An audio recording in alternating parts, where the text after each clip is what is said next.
Happy Tuesday. We are back for another episode of the UFL Insiders. I got the crew with me today, ready to break some games down. We're also going to introduce Mr. Aidan. Aidan, how you doing, man? I'm good. How are you? Thanks for having me on today. Yes, sir. Appreciate it very much. I've had you on in the past, and it was a good conversation, man. So I appreciate you coming back. Most people at home, they probably know you as UFL Center, Yeah, previous as XFL Center. So it's good to have you, man. yeah. I mean, last time I was on, I think it was in August.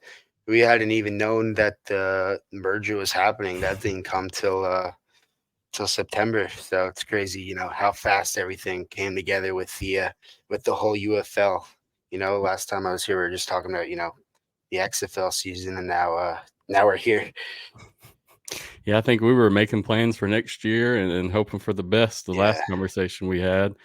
And then probably 2 months later is when the merger rumors started, and it Mhm. just went from there. Yeah, that was crazy.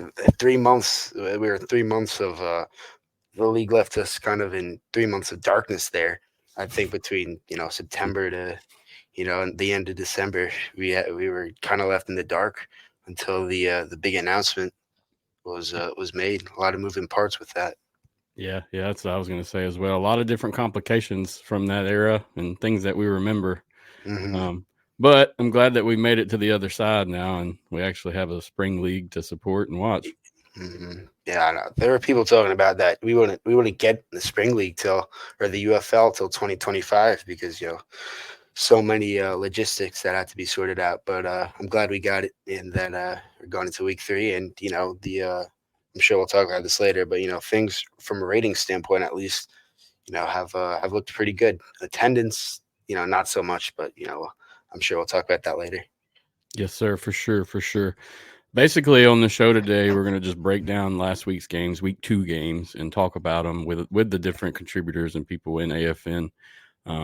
But yeah, man, definitely before we get into that, how have you been? How's things going on your end? And you were a graduating senior last time we spoke, right? Like you were just finishing up high school, is that right? I know I was going into my senior year. Got you. So I'm graduating in about 2 months from high school. Um, Still deciding between a couple schools as to where I want to go. So I'll figure that out in the next month. I have till May 1st, so we'll see what happens with that. It's awesome, man. So you're gonna do journalism, or what are you looking to do? I think I'm going to go into to business.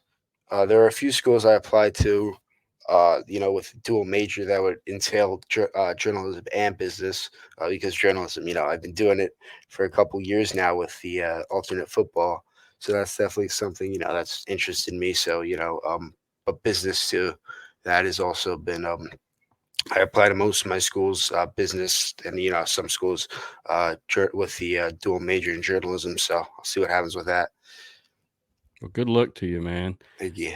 So you've been writing for UFL board or previous XFL board for 2 years now. I started January of 2023, so about a year and 3 months. But I've been Wow. doing this whole XFL Center thing since I think the summer of 2022. So I've been in this, I guess, realm for 2 years, about approaching 2 years now. So long Starting time. early, man. Yeah, You're one yeah. of the youngest that I knew of that did anything in this scape of things. So much respect to you, man. Most people couldn't put that together at a young age. I know I couldn't have back then. No way. I try my best. It's sometimes it's hard with school to get articles up because those take a lot of time. I put a lot of effort into those, but I try my best. I mean, what's been the toughest thing so far, you think, about being young and doing this? Really, just school. I have school from 8 to around 3, and then after that, I've had baseball, so that's taken up 2 3 hours depends after school. So it's been tough. I've been trying to join Mark Nelson, a UFO board. He's gotten me into some press calls, but I've only been able to get into only a couple because most of them take place during the day. So it's been hard with doing that. Uh, I haven't been able to get into many with because all those times I've been in school. I know Mark and a lot of people put out great articles. There's a lot of information that I guess goes on that's given out during those conference calls. So I miss out on that. I've just had limited time, but I do my best. I guess balancing both things. Hey, that's what you got to do, man. I mean, real life comes first, and I'll repeat that over and over and over again. Yep. Until you make the big bucks, it's like you can't make this a priority. Now, if you start making some money, that changes a little bit. But till then, it's just a passion project. Mm-hmm. Exactly. 100%. So have you got to attend any games this season yet? No. So I live in New Jersey, I live in New Jersey. So the closest market is DC, which is still about 4.5 hours. Whew. So yeah, if the New Jersey Generals had made the merger, maybe that would have been a little more realistic for me to get out to games. I don't know where they would have played, maybe MetLife, but that probably would have been a nightmare for in terms of getting fans out there. But it's been with DC as the closest one. I haven't been out to a game or plan anything, but maybe things would change. But yeah, I don't have anything planned yet. I think there are still four more DC home games, so Yep. I'll see what happens. All the games are on a Sunday too, Sunday and like Yep. 4 o'clock. So that would certainly be rough for me. But I'll see. Maybe one game I'll make it out there, but nothing yet on that front. No worries, man. I'm just curious. Just gonna gauge your thoughts in it, and because I've been to 2 different games now, and it was a good experience at both, but they were very different as well. But yeah, I'm like you too. Like I got to drive everywhere, and it's cool for me because I don't have school, so I can do that. I have more wiggle room in my schedule, Yeah. but it still makes for a busy schedule doing that driving or flying. If you're gonna fly, it's almost the same degree. Yeah, you're in Mississippi, right? Down on the coast, yes, sir. Yeah. How's that drive to? What you drive to both Houston and Memphis? Yeah. Houston's a little rough there. I mean, it's 6 hours or so. Oh, wow. Traffic all the way. Memphis is a lot easier of a drive. You're just going up north basically. So how long is that? A couple hours. Memphis is 5.5. Oh, wow. Houston is roughly 6, depending on traffic. So similar. Yeah, it's very similar. The distance to Houston, I believe, is shorter, but just because of the traffic and the way the roads are set up, it takes a little longer to get there. Gotcha.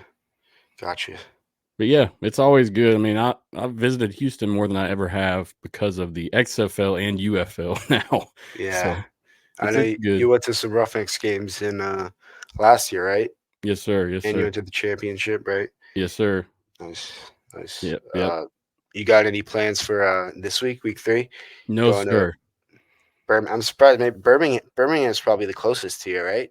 It is, but it's really not much further than Memphis or Houston. It's about another hour and a half or so shorter. Okay. So it's about 4 hours, give or take, to go to Birmingham from where I'm at. And it's not that I don't want to go, man. I just got to get a break. I've been on the road traveling, trying to make this stuff still roll, and it's not. It's just like I need a break. So 100%. This week's a break. Looking to go again, like maybe week 4 or 5 in Birmingham. See what plays out there. All right. Yeah, it's cool that like I get the opportunity to go and do this and see those games because a lot of people don't. So I'm blessed that I do get to attend any games. Do you go as media or do you go as a fan? I go as media. All right. Yep. So you get to go to those. What do you get in the press box, right? And then you do the press conference afterwards. Yes, sir. Yeah, you get to get on the field a little bit. I've had some opportunities to get on the field. I get a vest, so I'll get to go out and take pictures and stuff and just live it up, I guess, being media. Living the dream. It's much different than going as a fan, for sure. I'm sure. You don't get as absorbed into it, but you still follow the game closely. And I mean, it's fun because you're in it. You're not on the outside. You're actually in it. So it's like in Memphis, we had that, that last drive that they pulled off with San Antonio, and it was epic. The energy in there was just off the chain, man. The crowd was rolling, and it nothing like that feeling. And it's a different perspective, whether you're media, a fan, a player, a coach. There's all these different perspectives. So it's really 100%. cool and neat. Yeah, that comeback from the Brahmas there was something else. And it was 19-8, right? Going in with like 2 minutes left. Showboats had got an interception, right? It's crazy. The 4th and 12 rule is.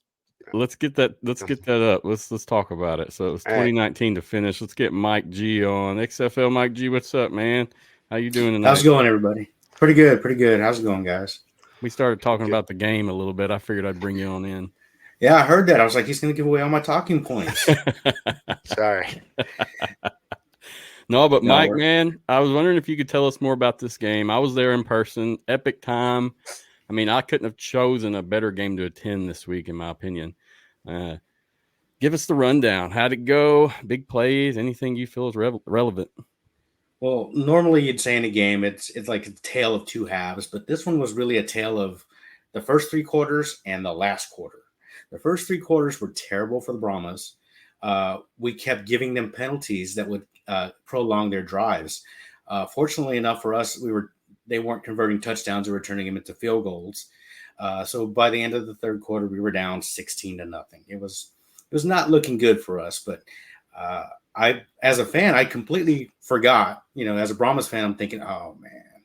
But as a UFL fan, I completely forgot. If you're down by less than 18 going into the 4th, you still got a chance. So, they turned it around. They picked it up a little bit. They started converting on offense. I think we doubled our offensive put out from the 3rd quarter to the 4th quarter alone. I know that we eliminated Case Cookus, who we were all worried about and concerned about, to 2 of 4 passing in the 4th quarter after he had ripped us all game long. In the 3rd, see, I keep wanting to say 2nd half. In the final quarter, our offense was able to turn it up. We doubled passing. We doubled our rushing yards. We were able to convert some plays and get the ball in the end zone from very, very exciting plays. Yeah, I had some highlights pulled up, but instead this guy's talking. Let's skip that. So yeah, I just got some notes here. It was 16-0 at the end of the 3rd quarter. By the 2-minute warning was 19-8. So we were still down by 11. We still had a chance. We were able to convert on some key plays. Garber was looking really, really good in that final quarter. I know the Brahmas like to say we're a 4th quarter team, but I wish they'd get it going and not save it to the 4th quarter. Our defense really bailed us out the first 3 quarters. Oh, yeah. Both of these defenses looked really good for the day. I mean, in my mind, I enjoyed watching them. Yeah, it was definitely a defensive struggle if you like those kinds of games, and some people don't, but I enjoy them. But it didn't feel real good to be down 16-0. I was kind of thinking, okay, we'll be 1-1. We'll be all right. But man, they turned it around.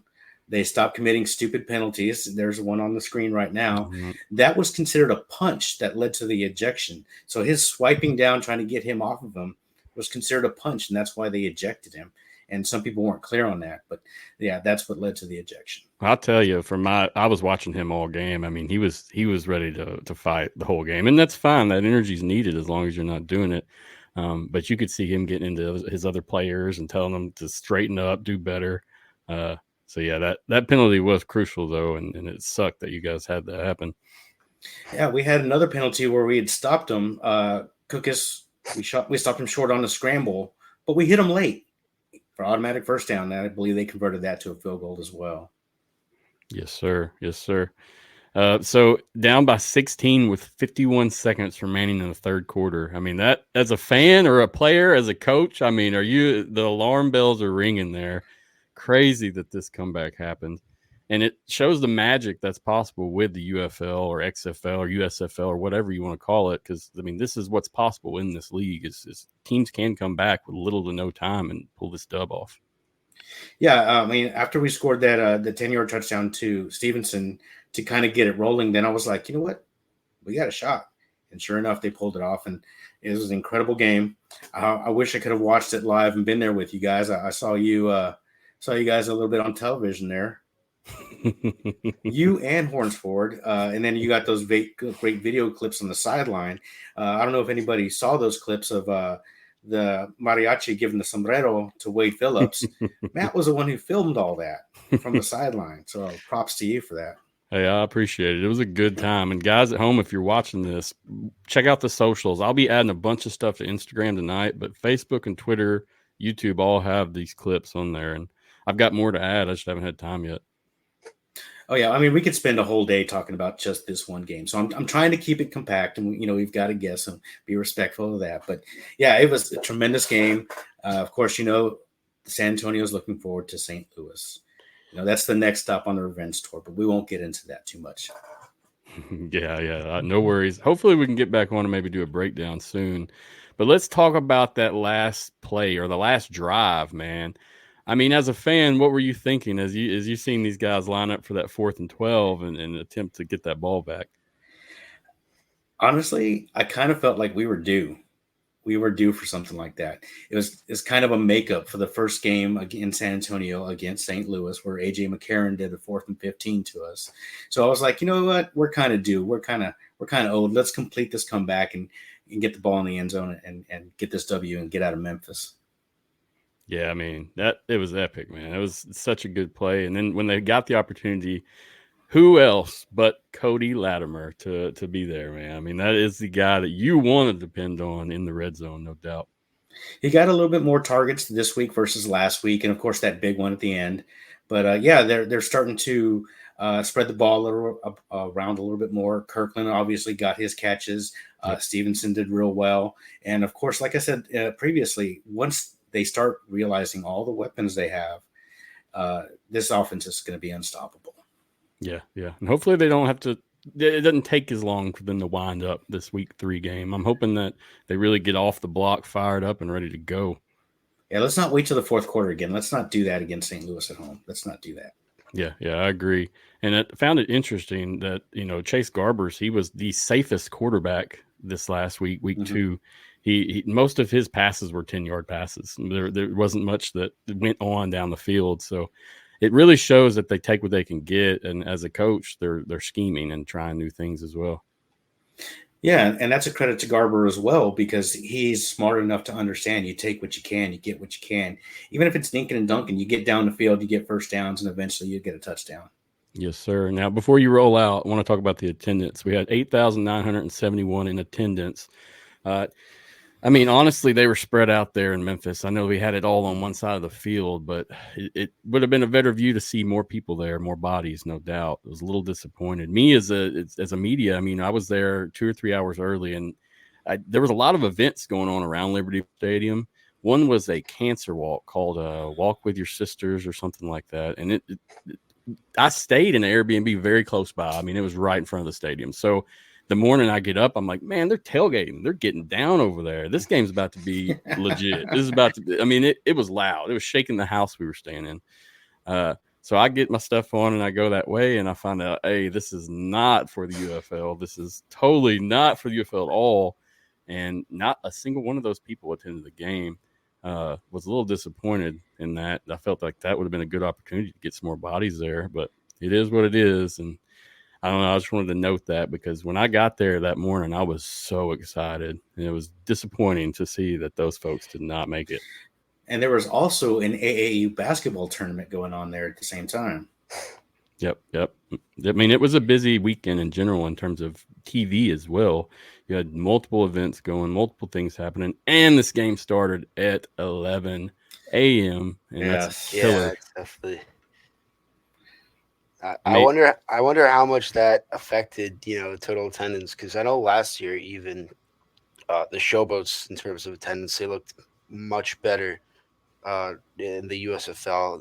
And I think all their start times were, delayed maybe like 2-3 local times. So today, 11 a.m. local attendance, who knows how much that affected them in terms of attendance.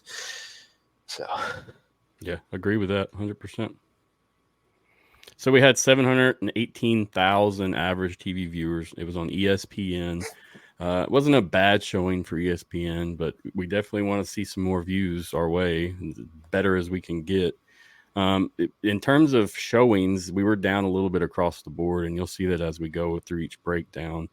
But I mean, it's busy. These are 2 busy weekends so far. First was Easter weekend, and the next one we had a lot of different events going on TV and in person. So we'll see how everything plays out. But as far as the Brahmas, they're looking good, and they are leading that XFL conference. Yeah, we want to stay there. It's very important to get these wins right out of the gate to stay ahead of the pack. If only the top 2 teams are going to the playoffs, we've got to do everything that we can to stay up on top. Yes, sir. Agreed. That conference winning is going to be crucial, and we got to keep on repping. Especially with St. Louis and DC. Yep. I appreciate you, Mike, man. Anything else you want to say to me or Aidan before you roll out? Well, I not necessarily you guys, but the viewers. When we were talking about the numbers and attendance and things of that nature, specifically the attendance, I think that it will get better. I think that the merger kind of threw everything off a little bit. So when you schedule these events in these stadiums, you kind of get what you get because there's a reason why they're open if there's other events going on. So there's reason those stadiums are available.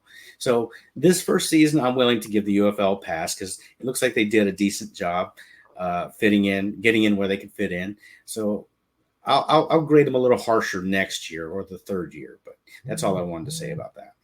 Yeah. I'm the same with you on that. And as long as we don't see this dip down to the hundreds, 200,000s in terms of attendance, in terms of TV viewership, we should be fine. We all knew attendance was going to be choppy, and so far we're seeing the choppiness mostly come from the USFL crowds, and that's understandable because a lot of these folks weren't in their home markets, and it was just a different vibe. So it's going to take time to build that, but I totally agree with what you're saying. Yes, sir. I appreciate you, Mike. Hey, y'all check out Chewing the Cud with XFL Mike G and RJ Brahma Bulletin. It's Thursday at 7 p.m., correct? Yes, sir. 7 p.m. Y'all check it out, guys. They'll give some more breakdowns and really tell you more about San Antonio football in terms of the Gunslingers and the Brahmas. Yes, sir. Get your guns up. Appreciate you, Mike. And your horns forward. Have a good one. Hey, guys, if you're interested, all his stuff will be in the notes to find him as well. Thank you, Mike. Appreciate you, dude. All right. Aidan, you got any comments before we roll on to our next game? Brahmas Showboats. I think, frankly, the Showboats, that was their game to win. They went, I think I wrote about this in my power rankings article for UFL board. I think Showboats overall went 1 for 6 in the red zone there. They started off with a touchdown, right? And then 1 for 6. And from there, I think they settled for 4 field goals. So, who knows if we'll see, coaches maybe adjust down the line with, with how friendly the UFL is to comebacks, right? That you have the 4th and 12, onside kick alternative rule. You have, the kickoffs, which are extremely offensive friendly. So, I think the Showboats certainly had their chances there to put it away. They went for it.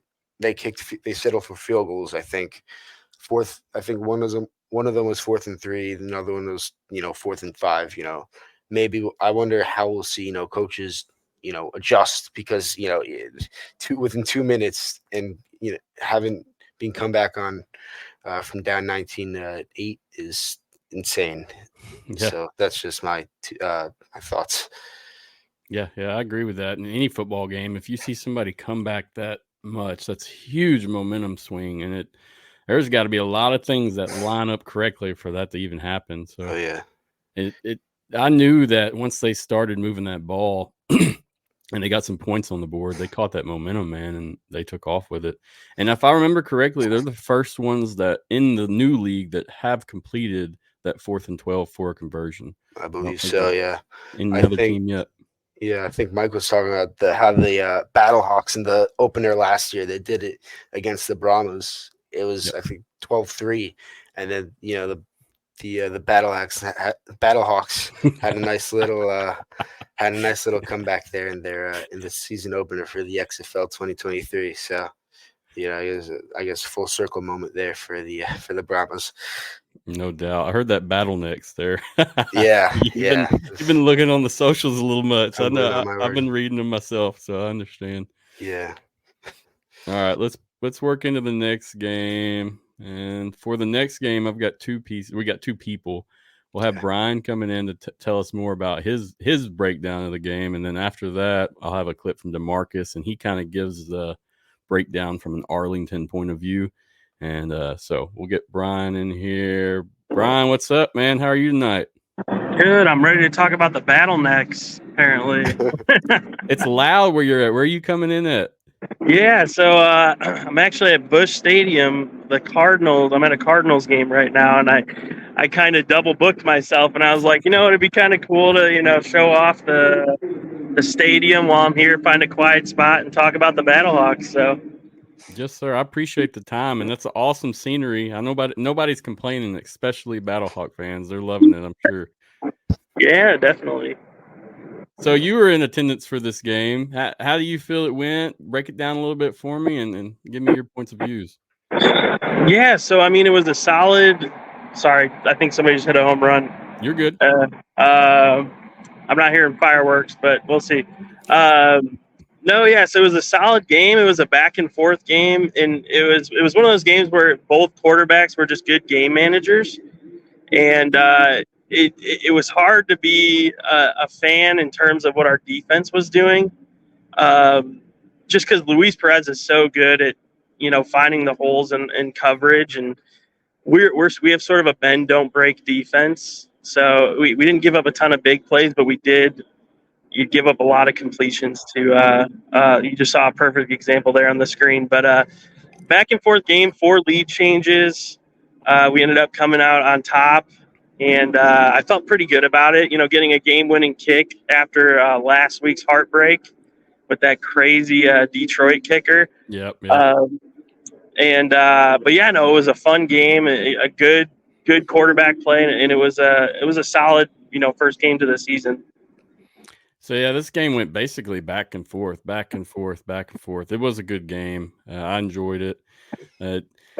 In terms of Battlehawk play, you had Marcel Aitman. He's leading the league right now in reception yards. So he seems to be that guy in St. Louis so far. Is there anything else any other stars that you really want to shine on or hit while we're talking about the Battlehawks? Yeah, there's a couple. And honestly, when you're going into this year, you think Ja'Cour Peterson, and then he gets injured. And then you're thinking Akeem Butler, who led the league in receptions last year. And then he's not doing much, but it's Marcel Aitman who is sort of like the star right now. And which is odd because if you look at last year, he was wide receiver 1, but and he was out a few games, but he did not have this type of production last year. So it's sort of odd to see him sort of come out like this so strong, and AJ targeted him and for a lot of big plays. My favorite, the 2 bigger guys that I wanted to focus on were Mateo Durant, who was our third string inactive running back last week. And if you watched the Battlehawks game last week, you saw we had a lot of issues with running backs. And so Jacob Saylors, our RB2, was sort of demoted to inactive, and Mateo Durant was brought up to the active roster. And he came in just on fire. He hit holes pretty explosively, and he knew what he was doing, and he had that same fire that he did coming in last year for Brian Hill when he got injured. So Mateo Durant, and then Pita Taupenu, always a stud, coming from the Seattle Sea Dragons last year, winning the XFL Defensive Player of the Year. Just a solid player, and he's starting to show. He had 2 sacks this Saturday, and is just creating a lot of pressure constantly for the quarterback, and it's just so fun to watch. Yeah, he's a beast, and I want to note too that he came from the Vegas Vipers. I don't want to. Vegas Vipers. I don't want him to come from my head. So Vegas Vipers. Sorry, I'm mixing up Ja'Cour Pearson. After I said that, he came from Vegas. Yeah. Hey, you got a lot going right now, man. You're at a baseball game, so I understand. Yeah. What were you saying, Aidan? No, I'll just add, as Brian was saying, that was, great. I think that was the best game of the UFL season to date. It was back and forth. The great environment obviously added to it. It was good quality football. I think that was the best game we've seen all year. And then, came down to the nail at the end there. So I thought that was a great game to watch between the environment and the great football. Yep. 40,000 strong. How loud was it, Brian? So I have season passes for the lower bowl, and that has always been a rocking place. So I went up into the nosebleeds. It was a little quieter, but I'm telling you, when you're in that lower bowl, it's louder than any, NFL college game you can get to. So it sticks up to, all of that hype that you hear about and see on TV. It's really awesome. And that environment is just electric. Like it's on 24/7. Once you walk in, everybody's excited to be there. Yeah, I agree with you.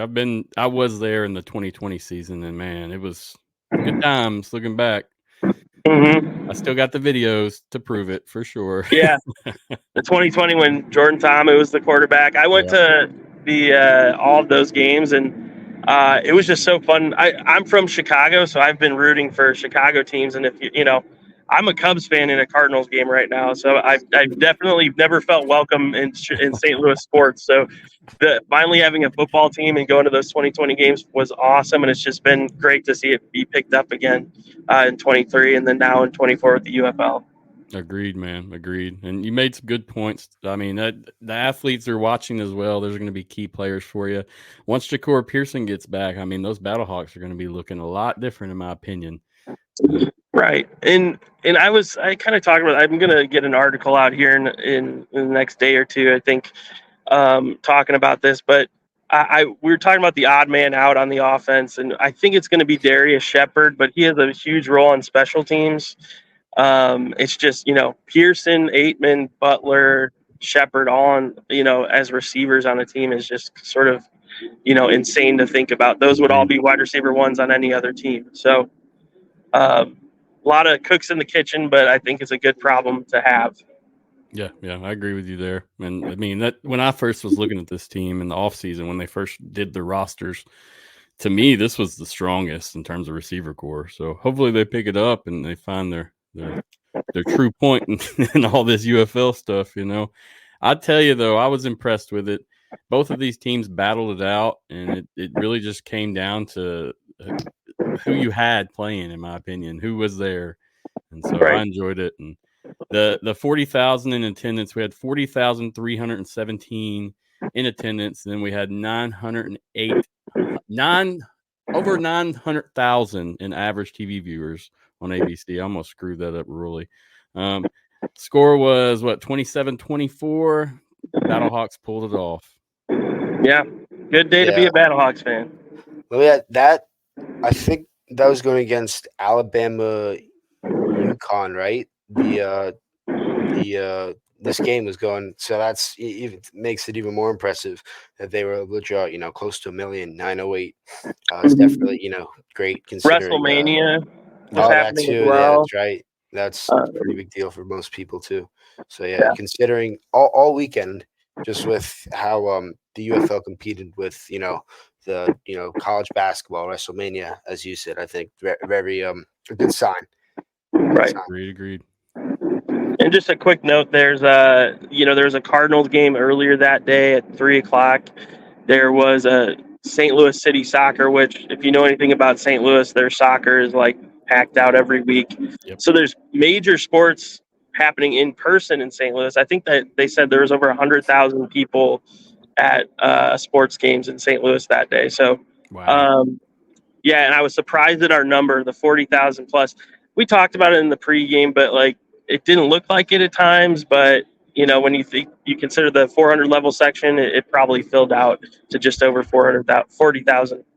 Yeah. I know when I was there previous, that 31,000 felt tight, dude. There was no room to wiggle in there. You could barely get in the restroom, get a drink, anything. It was tight. So right. Hopefully that keeps going strong there in St. Louis. Yeah, if the Battlehawks make the Super Bowl, or not the championship, that'd be awesome. I think we might see 50,000. No doubt. I think you'll see that either way. Oh, absolutely. We're gonna bring a lot of people. I'm gonna go regardless, and I'll bring all my friends. So 38,000 more friends. But yeah, I know we'll have a huge crowd for the championship game. That all the forums we hear, everybody saying they want to go to it. Yeah, it's gonna be a fun game. You think even if the Battlehawks don't make it, there'll still be a really good turnout, you think? Yeah, so it's one of those things where people just want to watch good football. So when Mizzou comes in and they'll play some games in the dome every once in a while, and sometimes they'll have like some random scrimmage games with some teams and some college teams, and they'll play in the dome, and it always fills out. Everybody shows up, so they love good football here. Gotcha. You are Sounds loyal, that's for sure. Well, Brian, you want to leave us with any wise parting words before we get DeMarcus's clip rolling? I was just going to say, I'm going to share this to you, but we have a really cool, my friend came in from the channel That's Good Sports and recorded a cool video, and it was his first time at a UFL game, XFL game, any spring football game.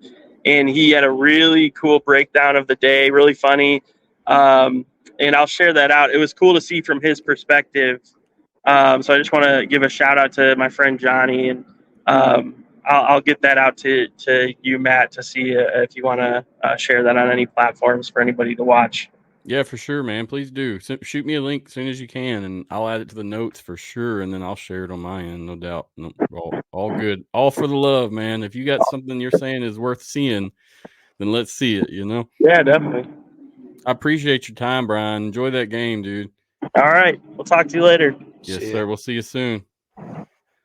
All right. So there was Brian. Brian's a writer for us here at AFN. He's covering St. Louis in its own. So he's doing a pretty good job. He keeps busy, and he does his own things socially as well. He does some podcasts and stuff. So guys, if you want to check him out more, I'll include that in the show notes as well. There's just too many to include in a rolling line at the bottom. There's too many names. So Aidan, let's play this clip from DeMarcus, and then I want to hear some of your thoughts on everything. Like I said, this clip from DeMarcus basically just breaks down the Arlington game from the Arlington point of view. I mean, it's coming from that point of view. So without further ado, here's DeMarcus talking more about the game in Arlington, or I'm sorry, in St. Louis against Arlington. First quarter, it seemed like a continuation. And that was, as a matter of fact, that was my thought, that we pretty much look exactly the same. We couldn't really get a running game going.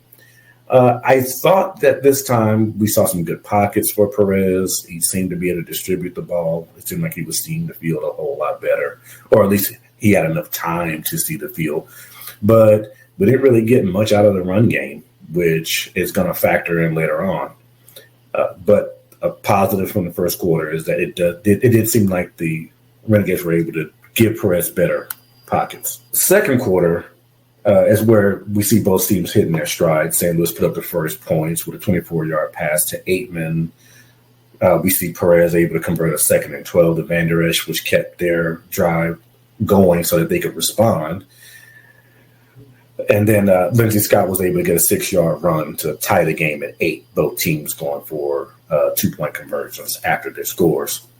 Both teams would go within the third quarter, would put up a couple of field goals, and that seemed to be kind of where the teams kind of started to diverge. You see, for the Renegades, you see the running game mostly given up. Even some of the things that they were trying to do with Lindsey Scott, they kind of pulled back on, because even some of his design runs didn't really seem to be working all that well. You even hear Perez say, we can't go run, pass. It just didn't seem like it was, they were not able to use the run to help set up the pass in any kind of way.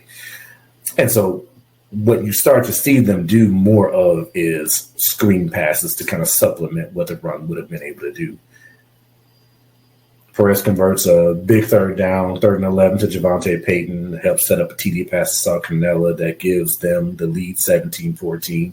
You got about 28 seconds left in the third when that happens. But again, to show you how quick these games are, right after that, the Battlehawks respond.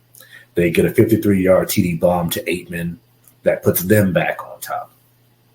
Fourth quarter, though, you've got some effective runs by Devion Smith, but for the most part, again, this goes back to being able to mix in the run to kind of bleed out the clock. What you want to do in that situation when you have the lead is you want to kind of take some time off of the clock to kind of keep the other team's defense off the field. Other team's offense off the field. Renegades weren't really able to do that. However, the Battlehawks were able to mix in some things. Now, start of the fourth quarter, Luis Perez, seeming to not want to be outdone, goes right down the field, drops a 43-yard dime to Javonte Payton. That gets the Renegades there on the 25 of the Battlehawks.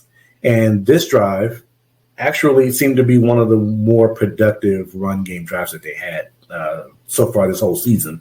They were to put together a series of consecutive runs that picked up a decent amount of yards.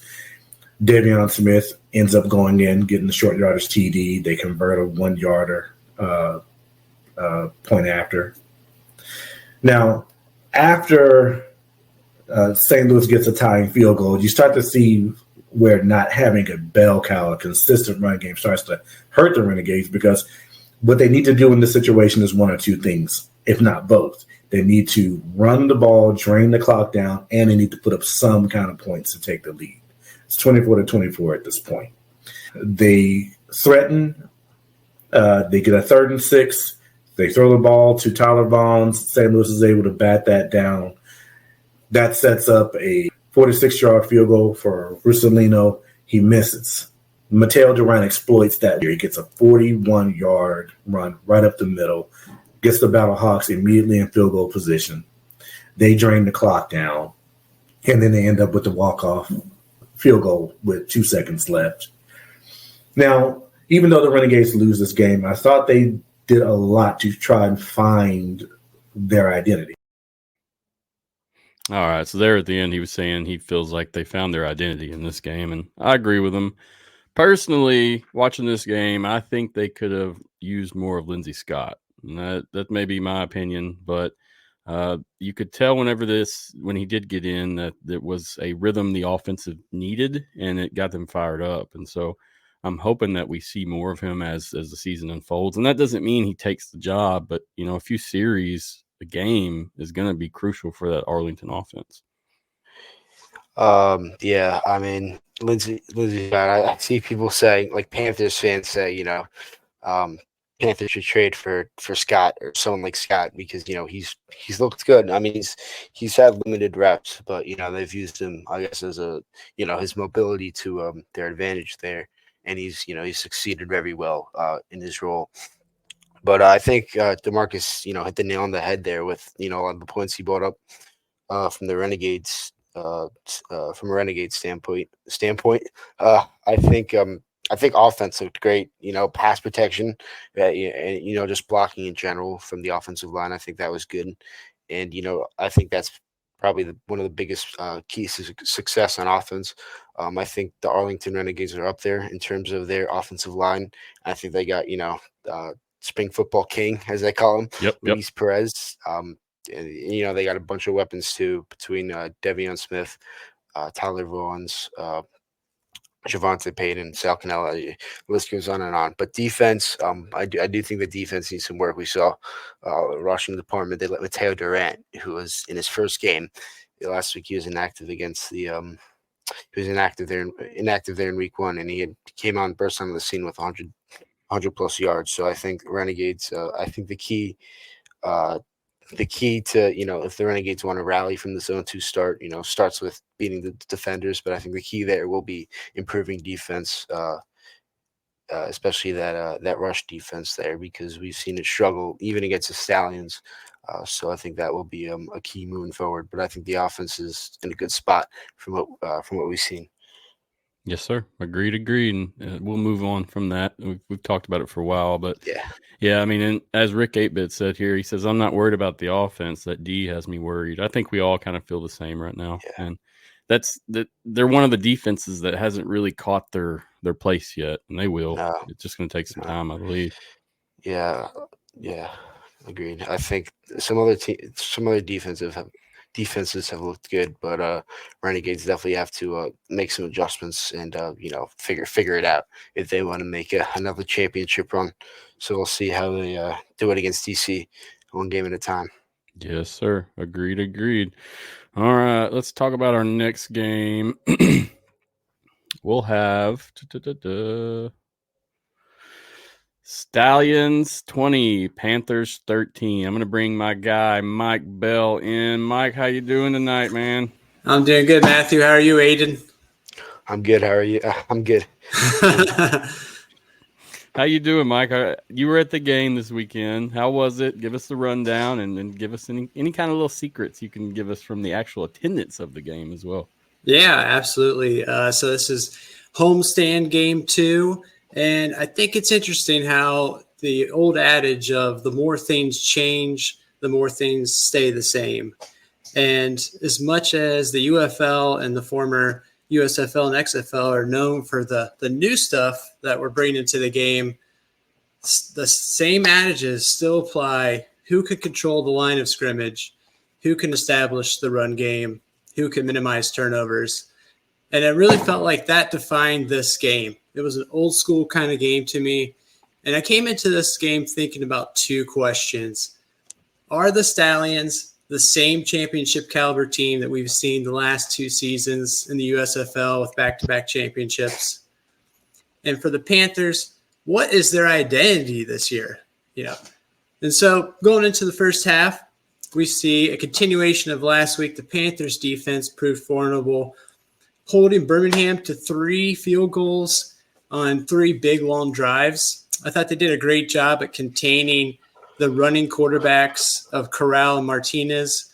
They definitely gashed them. They definitely moved down the field, but they didn't give up the big QB runs that we saw last year against them. But unfortunately, the Panthers offense just could not get going and completely stifled by the Stallions defense with constant pressure and a complete collapse of that left side of the line. Honestly, I just kept saying it was the Titanic all game. It just felt like when they hit that iceberg and just had that giant hole and they just sank, could not get anything going. You could see EJ Perry so desperately wanted to be patient in that first half, get to a second read. And by the time he gets to that second read, he's got a hand on him. He's got passes batted down, and it really just stalled them out. They didn't have the ball much. But still, when you have a good defense, you can stay in the game. And EJ Perry, known for some big plays, especially last year against the Maulers in that championship game, 2 big passes, another one today with a 76-yard bomb to Marcus Sims, who was clocked at 21.5 miles per hour, highest speed of the week. And it was great to see that big play, but I just had this overwhelming feeling like, that's all we've done, that one play. And if we don't get other stuff going, this is going to be a long game. Still couldn't get the run game going, and we couldn't get the run game going all game. And it just so happened that 76-yard bomb was on a first read, and he launched it. Sims got open. It was perfect. So they're up 17. The Stallions end up going up 17-7 before half, and we decided to try to replay last week. With only seconds to go, we get Jake Bates onto the 42-yard line, and he kicks a 62-yarder. I tweeted at the time, all that guy does is just kick 60-yarders, and it's crazy. At this point, that's all he has. So 17-10 going into the half. I thought the Panthers defense really locked in, even more so, whereas last week against the Battlehawks, they kind of started to slip and let them back in. This week, they held their ground. They held them to 3 points. They got a crucial red zone interception against Matt Corral, first interception of the season for them. And it really kept them in the game and gave the offense chances. Unfortunately, the offense just couldn't get anything going. And you could really see the change in EJ Perry mindset. Instead of going to the second read, but after the first read wasn't open, he was scrambling out of the pocket. Yep. And I felt like I was watching Justin Fields and the Chicago Bears from 2 years ago when he didn't have an offensive line. And it was it was hard to watch. We had a ton of penalties on that final drive. Personal fouls got us all the way down the field, and we just couldn't help the D out. We couldn't get a score. We did get another Jake Bates field goal, another one over 50 yards. And I thought that just kind of defined what the Panthers are going through right now. Like, you got a guy that has a missile-guided system for a leg, and you really only have to get to what he proved last week, the 46-yard line.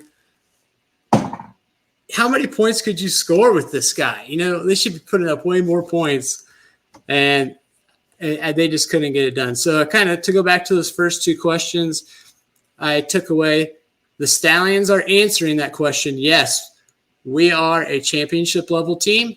We'll be there all the way to fight for that championship and represent the USFL. And I think the Panthers' identity is unfortunately a Jekyll Hyde. That offense, wildly inconsistent. The defense doing good.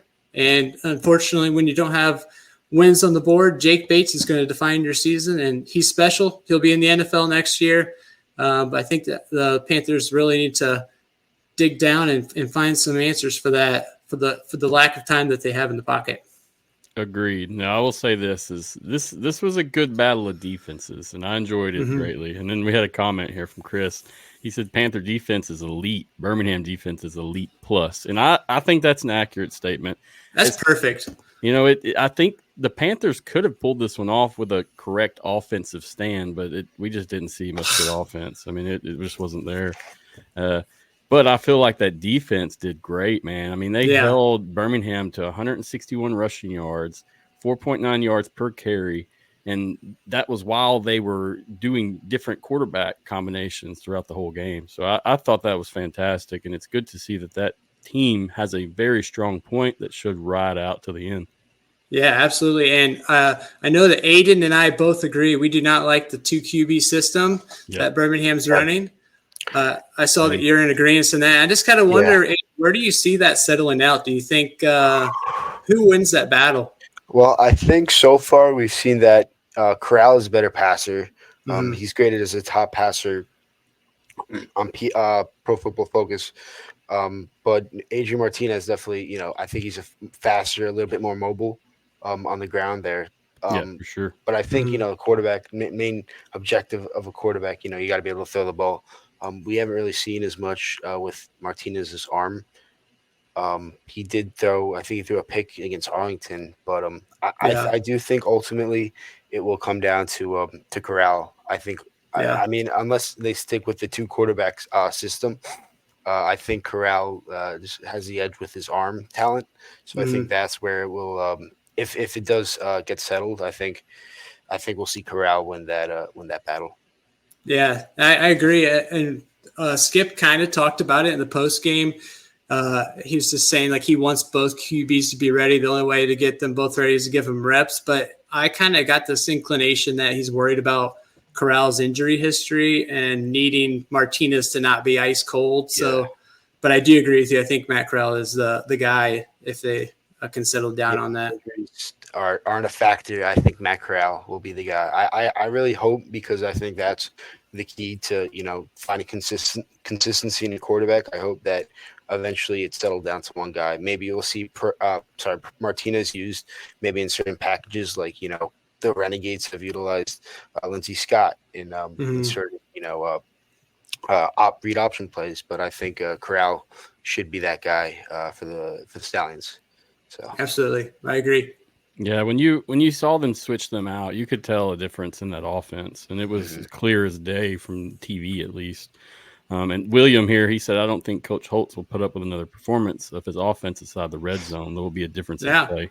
And I agree with that. Said that's what they practice the most is red zone. So for them to come away, I mean, I'm gonna go ahead and put it on the Panthers. They were so good in that red zone. Yep. Yeah, their defense is great. They did a good job holding the Stallions, as you said. They did the bending but not breaking in the red zone. But so we'll see how they kind of evolve as the season goes against teams maybe a little less talented than the Stallions with all the weapons they have. Yeah, absolutely. And we got the return of Frank Ginda, league high 14 tackles. It was so good to see him look like himself again. Oh, see, I have 19 tackles at this point for old Frank. 14 tackles on Solo for the Sunday, week. but Got 18 you. My tackles bad. overall. Yeah. Just wanted to make sure it's clear. I never want to get people confused, you know. Yeah, no worries. 'cause that man's a beast, and I'm not taking nothing from his skills on that field. Yeah. You can see him everywhere. Chris said here, skip play calling is what won the game, and that's true, and for sure they stayed right in it with all those kicks. But we had a question here from Rick 8-Bit. He said, "How will Bates be kicking outdoors?" So that's a pretty good thing to see. But in my opinion, if this offense doesn't figure itself out in Michigan, you're not going to get too many chances to kick the ball. Right. I mean, 3 field goals in 2 games, and all of them past the 50-yarder. Like it's imagine what Bates could do on like the Stallions or the Battlehawks. It'd be crazy. Agreed. 100%. I will say that the fans, the electricity of the fans was a little bit dimmed down this week. I think it's because we were in a hole early. But when Jake Bates got on that field, the crowd was crazy. Build him a statue is all I remember hearing. Yeah. I think he's going to be the first guy once the season ends to get that call from an NFL team. He's already got an interest from, I think, like 10 different teams. So we'll see which NFL team wins his sweepstakes there. Right, exactly. It's going to be a battle for him. To think he hasn't kicked since high school. It's absurd. Arkansas really missed out. Yeah, and it was cool because even during halftime, I was keeping an eye on him. He didn't even go into the locker room. The Stallions kicker did go into the locker room. He just stayed out there and just kicked and kicked and kicked. And he didn't miss a single one. Wow. Yeah, you can expect him to be gone off that board real quick once the season gets close to ending for sure. Yeah. So we had 7,475 people in attendance. TV average was 903,000. 903,000. My God, I keep messing this up. Let me go back and change this real quick. In terms of the people there, how was the energy, man? How did you feel, especially compared to week 1 or week 2? I mean, what how do you feel the difference was there? Yeah, I mean, I thought it was fascinating because I was a little worried walking into the stadium. The Tigers were on in the same time slot. They just started their season. The Red Wings are in the playoff hunt in the NHL. They were going on at the same time. So, honestly, there was a sea of red going to the stadium of Red Wings fans mainly. So I knew that helped to take a hit from the attendance. But I am encouraged by the 903,000. I mean, that's pretty close to what the Battlehawks were doing, even though they were against a Final Four matchup. But the energy was good. I'm encouraged. I hope that we can get the attendance up, though. I noticed that Daryl Johnston was audibly upset about the Memphis Showboats attendance, and they had more than us. But the only thing I can think about is that the Showboats had $10 tickets and the Panthers were full price. So hopefully things can go up. I think we're at a pivotal time of the year for the UFL to show everybody that we're here to stay. Yeah. And all these games they were all great games. Every game was won by possession, and that's it. So it was a great weekend for football in the UFL. And Matthew, I was going to ask you, since you were such a big follower of the XFL last season, what's your perspective of how you feel the quality of play is compared to last season compared to this season with the mixture of teams? Much improved for the most part. Last season we definitely had to get off our rockers and get better as the season progressed. Last week's games really shown me where we're headed in terms of the league, in terms of play. I mean, it was very competitive. Nobody got an easy win this last week. Everybody had to work for it. So that was impressive. I can't remember exactly what the scores were last season, but I tell you, a lot of those games didn't come down to the wire until later in the season, from my experience. So far, it's a huge positive. You can see the play power we have there in terms of skill and players and coaches. And, it's just we got to keep showing up, keep showing out, and it'll grow. Just give it time. I'll add to that. I mean, I think just offensive line play is the biggest thing that I think will dictate play quality. And I think, maybe except for the Panthers, I think we saw that improve, from even last week. And I think it'll continue to improve. But I think that will be key for most teams. And I think that will be key for, improving the product and making the product look good out there is line play, letting run lanes get open, letting passing, letting timing in the pocket for passes. So I think that's something to keep an eye on. It just also penalties. We saw that killed the Roughnecks versus the Defenders, which I'm sure we'll talk about later. But yeah, penalties too. Playing disciplined. Turnovers, keeping those at a minimum. I think that will be important to watch. But I think most of the teams have done a good job with that so far. And I think with that, just as season progresses, we see chemistries develop and we see discipline get better. I think things will improve. But I think it's been better from last season in the XFL comparing to the UFL. So we'll see how that evolves. Hope it continues. Yeah. Agreed. Yeah. Agreed. I'll tell you, you can see, there's when a team has an injury on that offensive line, you can see a huge difference in terms of play this year. And they don't have many reservists ready to go in those positions. Yeah. So the Panthers, both of their backup tackles were injured this week. So I'm sure that played a part in that left side of the line. That's what I was going to say. It's fantastic that they're still able to work these teams without their starters and be able to perform. Because last year, you could clearly see some of those games were lost due to offensive line play. And it's understandable. But at the same point, it's like if that's crucial, make it crucial. Make it the forefront of what we're doing. Absolutely. XFLMikeG said the right tackles in the UFL flinched more than they did in the XFL. Nice, Mike G. I think it was Gene DeLance on the Defenders last week. He had five penalties, and then he got released because he spit on a player. He really let the frustrations out with that. And then he got released. Still leads the league in penalties. That's something to go down in the history books. To think he had two touchdowns wiped for the Defenders because of his flags. That's absurd. So now he's gone. So we'll see what happens with that. Yes, sir. Well, Mike, I appreciate you, man. Is there anything you want to say before you roll out? No, appreciate you having me on. And Aidan, it's great to meet you. And thanks for being in this space. We appreciate you. Thank you. Likewise. Appreciate you, Mike. We'll see you. I guess we'll see you next week, man. Enjoy the week and good luck to your Panthers. Thank you so much. Good luck to you guys too. Yes, sir. Bye-bye. So Mike Bell's another writer we have on staff. He's a great guy. He's really excited about doing what he's doing. And ironically, he is one of the few that got season credentials with us. And so super stoked to see what he does and does with that position. I mean, he's doing great so far. Yep. It was rough pickings getting credentials this year compared to last year, I'll say. Really? I haven't applied for that, but I'm sure the league. I know. I guess it's the XFL running things. I know they're a little tight with that and cutthroat in terms of giving out credentials. Yes, sir. I've heard that.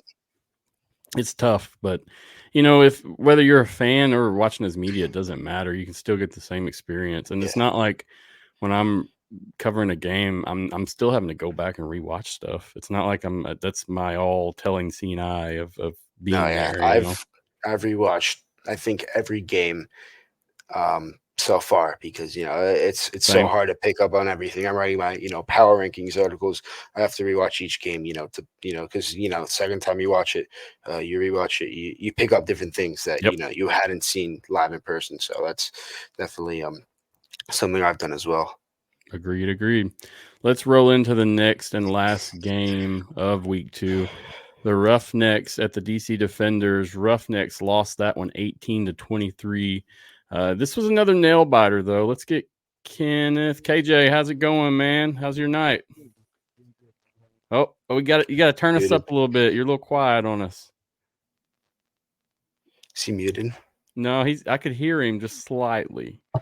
You may have to turn your mic volume up. I could hear you. It just sounds like you're kind of far away. So I can hear you just a little bit. It's real quiet. May have to pull that mic out and go freebase with the computer. Is it better now? There you go. There you go. Now I hear you. It was when I rewatched a clip of the podcast last week, it seemed echoey, so I was trying to use my headset. But I guess Hey, no worries, man. Either, so it's all playing game with this stuff. Every week's different. It's a different issue. IT troubleshooting on the clock, right? That's what I'll tell you. I have issues every week of some different sort. Last week I was at the game in Memphis, and I took 500 pictures. Well, there at the end, that last drive, I was on the field and things got crazy. I mean, it was crazy. And I'm just pictures, just taking so many pictures. Well, I go to look and my last 100 or so pictures did not work.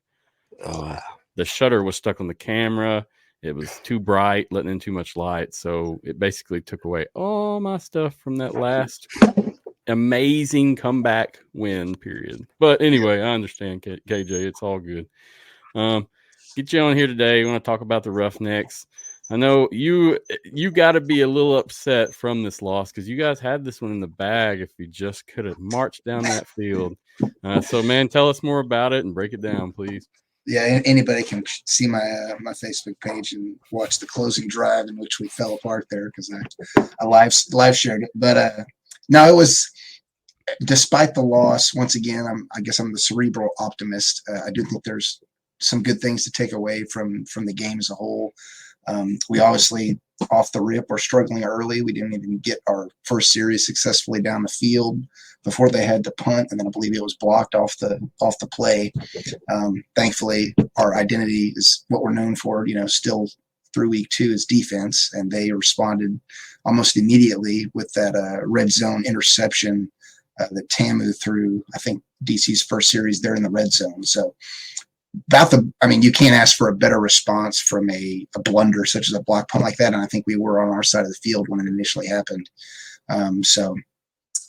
They marched down the field. I don't know if the first drive they were able to get points or not.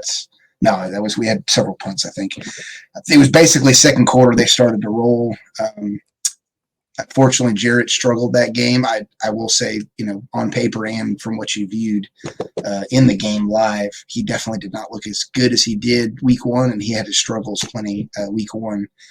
So a lot of people were excited to see when he got hurt, unfortunately, to see Reed get an opportunity to come out there and play pretty much almost a full game. I think it was second quarter when Jarrett went down. And Reed came in to relieve him, but he was pretty accurate, I would say. I think 60% around there. I'm looking at the stats. Couple throws that were a little off here and there, but for your QB2, quote unquote, I think he did a great job. We took the lead and then kind of just struggled to hold on to it. I feel like once we got down, one thing I was noting looking back, in the presence of watching the game. Was it Saturday or Sunday? I can't remember. Sunday. Mm-hmm. My whole viewpoint through the game was good for the most part. And then, there at the end, I felt like is where they fell apart.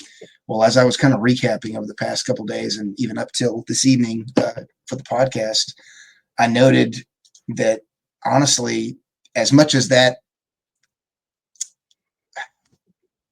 roadblock we hit, I guess if you want to call it that last series to get down the field and try to score to get the lead back was what most people are going to think is the reason we lost the game. I was looking back at the stats. The one thing that stuck out to me was that in both of the times that we had scored, we were completely, we had 0% of efficiency with regards to the extra point completions. You tack on those 4 extra points and we're only down by 1, which means they don't even have to flirt with the end zone that final drive. They can settle for a field goal. Reed spikes the ball, and it's, we have a chip shot win like Michigan had against St. Louis. So, in my opinion, that was surprising and enlightening to me because I honestly was not aware of that or didn't consciously think of it, recapping kind of the highlights in my mind of the game. So, penalty-wise, I will say they did improve substantially from week 1. We had about, I think, less than half of the total yardage we had in week 1. We were at around 90 yards, 89, I think, for week 1's total cumulative penalty weight. And this week they only had, I think, about 38. Unfortunately, still, when you put it side by side with the defenders, we were almost double what they had in terms of both penalty numbers and associated yardage. So it's something they still have to improve on for us to be an effective, full, cohesive unit, I think, in game. The ball possession, obviously, another attribute carrying over from week one that was not perfect in this game. You could arguably say that we wouldn't even had to stress at all if that fumble hadn't occurred on the one long pass from Reed to, I forget who it was, the young Kirk kid Merritt. Kirk that got injured. If that turned into a touchdown, I mean, for all intents and purposes, I'd say it's game over. But if the rest of the game occurred and drew out how it occurred on Sunday. But some encouraging points there. Obviously, defense played great and tried to give us a chance in the game. It was frustrating to me just to see Reed play so well through the game, and then the two biggest things I felt like I saw that were lacking in that final drive was his awareness of the play clock and his just general urgency.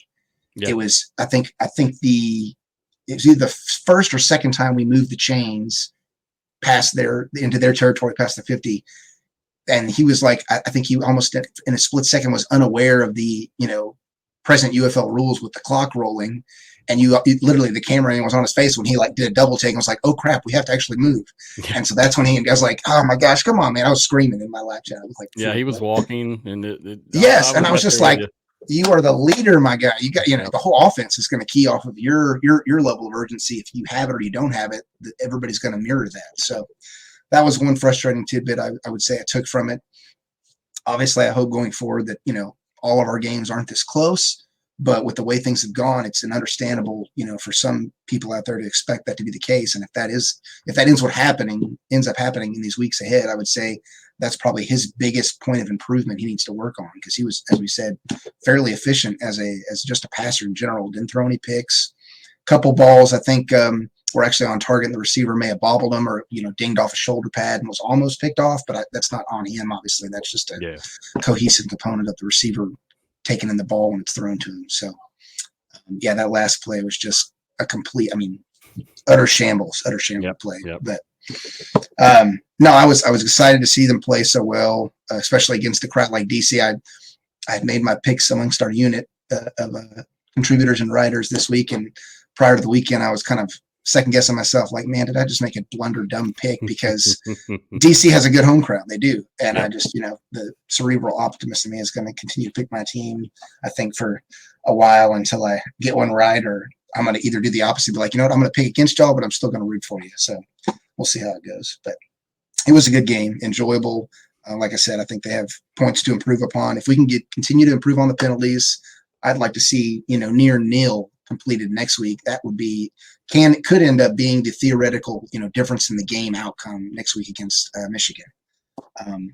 And I'm not concerned or worried about Reed. I'm sad we don't have Jarrett, but I was talking to a fellow fan who felt like Reed actually has played better in that game versus Jarrett, which he did against DC. Obviously, Jarrett's window of playtime was limited. I think he only had through 11 passes total or something like that. He hadn't thrown a lot of deep balls. I know in week one we played Memphis. I did like the fact that he was, I think, second highest or the highest in QB efficiency week one. But I'm very grateful that, despite the fact that we don't necessarily have an A star in Case Cookus as our QB, they did something right when they were doing the draft to try to at least build depth, which you talked about for the O-line in some of the other games. QB is obviously, the staple position that you want to have some depth in, because you never know when your main man's going to go down. So, and down he went. What they're reporting now is a rib injury for Jarrett Grantano, right? Yeah, he's going to be out for, I think they said at least a month, so maybe more. So he didn't hit IR. He's just projected to be out. Yeah, I don't know. I don't think they've actively placed him on there. They could. I don't know I've been waiting on what the rules are for that exactly, but I wouldn't the official injury report before I really say anything. Yeah. It'd be curious to see if they even try to maybe, if they can put him on IR and grab a third QB just to, mix up the QB room a little or whatever. I don't know if that's a position or a strategy that Coach Johnson would ever want to employ, but it's worth, throwing in the hat, if you will. So I will say if we can get our rushing yards, was probably the only blemish in all the stats I looked at the game. We were better than them in the air. We were better than them, than the defenders in yards after the catch. We had really, it was just, it summarized its efficiency when you have the ball is what made the difference between us and DC. And every, singular line item from a tracking standpoint, for the most part, we were in the lead in every way. It just points on the board and, locking it in, securing it when it matters. So. Yeah, we had 15,052 in attendance, and it looked like it on TV as well. DC's always a big one, a big name there. The snakes were rolling. I think we had a 2-headed snake at one point as well. And then we had 100,000. Say that number for me, Ken. I'm messing this up. You're good with numbers. 849,000. Okay, just making sure. Average TV viewers on Fox. So this one was surprising to me. I thought we'd get a little higher on Fox. And this game was an ideal time. I was thinking this would have a little bit more participation from the fans at home, but we'll see how things go as it unfolds. I think both of these teams, they were kind of sleeping weeks 1. So week 2, somebody had to wake up and play this game, and that's what it looked like. Yeah, they definitely both came to play, but obviously one wanted it more than the other. So, I mean, that's just the way it rolls sometimes. I'm surprised so many people, to your point, speaking on the viewership, like I'm completely sick of seeing UConn in the Final Four. And you think, unless you're a UConn fan, you'd want to watch something else instead of see your team not be in the dance, let alone win it. So, got a bunch of Boilermakers and Huskies, I guess. I put blinders around the country. So. Aidan, I seen you were making a comment, man. What you got? I think, I was talking about the rushing game, how the Roughnecks rushing game struggled. I think Mark Thompson, I think it was game time decision. So hopefully, for Roughnecks fans, he's back soon enough. But I think he could address some of those issues for you guys. For sure. Department. So that's good to hear. If that was the case, that's encouraging to think that he might be back then next week. So I hope he comes back. But I'm going to tell you, from my end of things, I heard conflicting information that he was still going to be out. So yeah, see, like, goes. And I'm not saying that you're wrong by any means. I would say, I guess, what we heard early in the week from Coach Johnson directly was like he wouldn't even give an ETA, and I'm like, well, that's not that's not a good look at all. Nobody's going to expect squad from this week. So, but I mean, if he made that much progress during the week, I hope he's back. You're there. Yeah, it'll benefit our offense immensely. So. Yeah, I've heard this from someone. He was a game time decision going into week 2. I think he might have been questionable. So I guess we'll see how that progresses into week 3 here. They usually drop the injury reports Wednesday night is when they start releasing them, I think. So we'll see what happens. They'll drop on Twitter/X very soon. But yeah, that's just from talking amongst other people that I was told that, he's a little more hurt, banged up than what they thought. Judging from my end of things, I've asked Coach this question a couple different times on different situations. And like Ken said, I mean, it's almost that general basic answer where, we don't really get anything concrete enough to presume anything. I mean, we don't even know what's going on. So I'm right there with you.